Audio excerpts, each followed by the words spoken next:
Didinger retired. How about that? I mean, that's crazy. The sweetest man in Philly sports media. Yeah, it's not even close. Not Yeah. even close. Ray's like the sweetest guy in the world. We were both lucky enough to do some stuff with him, and he got mad. He got mad at you. Yeah. didn't he? So all right. So here's what happened. I annoyed Ray Didinger greatly once. So what happened was Good job, by the way. Yeah. Like, one of a- 1 million that could possibly do it. In the feat, most- a very hard feat. It was in the most me way possible and in the most Ray way possible, I think, is how you can phrase this. So here's what's happening. I'm a remote producer at WIP. Him and Glenn were doing the show at Delaware Casino every single Saturday. Yes. So I was the guy that was managing the show on location. I would build the whole thing, set it up for the guys if they needed notes on certain stuff, live reads, whatever. I would help them coordinate everything. So I'm there one day. Shortly after the draft, the Eagles had just gotten Jordan Mailata, right? Yes. So we're talking a little bit during a commercial break, and I mentioned to Ray, I'm like, they should let him carry the ball a couple of times. And he was like, what? And I was like, he's a rugby player. The guy's, he's played rugby. He's held the ball. If he's a project as an offensive lineman, then they should give him the ball for a year. It's a smaller ball. He can grip it just fine, and give him a goal line carrier too. And Ray was like, I don't see that at all. You know what I mean? It was just like, he thought it was the most ludicrous, insane person thing. He was like disgusted at the notion that I could suggest an offensive lineman carrying the ball. And I was like, That's the dumbest thing I've ever heard, Vince. yep, that was pretty much it. In his way of saying it, it was just like, you're a complete idiot. And I was like, wow, I've kind of upset Ray Didinger. Look at me go. My favorite race story is we were doing a shout out to John Gentile to this day. Somehow got us into the draft as a podcast.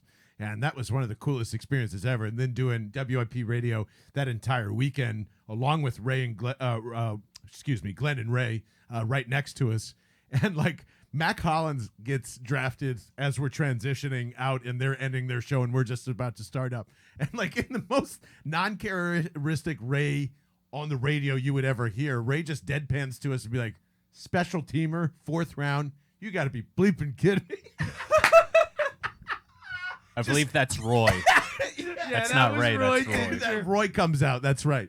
But man, that was the funniest thing ever. It was just like being on the same page with Ray Didinger in this massive moment and be like, yep, when they mentioned special teams first, it's probably not a good pick for Mac Hollins. And then went on for 5 minutes. Ray is, you already know it. I mean, but everything that is said about Ray is the same that goes for Bo Jackson. If it's said about him, it's probably true.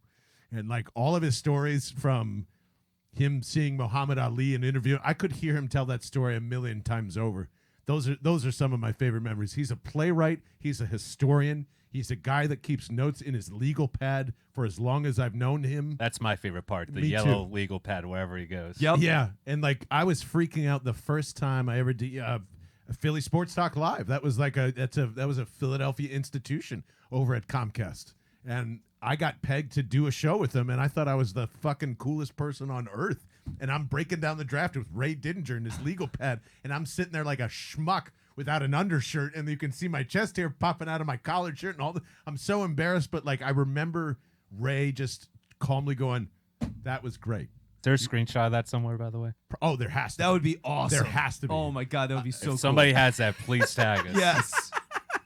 But didn't expect Ray to leave this year. Honestly, had no idea. No clue. Was such a surprise when I saw Glenn tweet that out. So congratulations on one hell of a career. If you ever see or hear this, Ray, I don't think you understand how many lives that you have changed from broadcasting to just being a Philadelphia Eagles fan to basically being like an encyclopedia for everybody. I've cherished every moment that we've got to interact with you, talk with you, and we're missing a big, big hole on Saturdays. As much as I know that Glenn will fill that spot, no one's going to fill your shoes, Ray.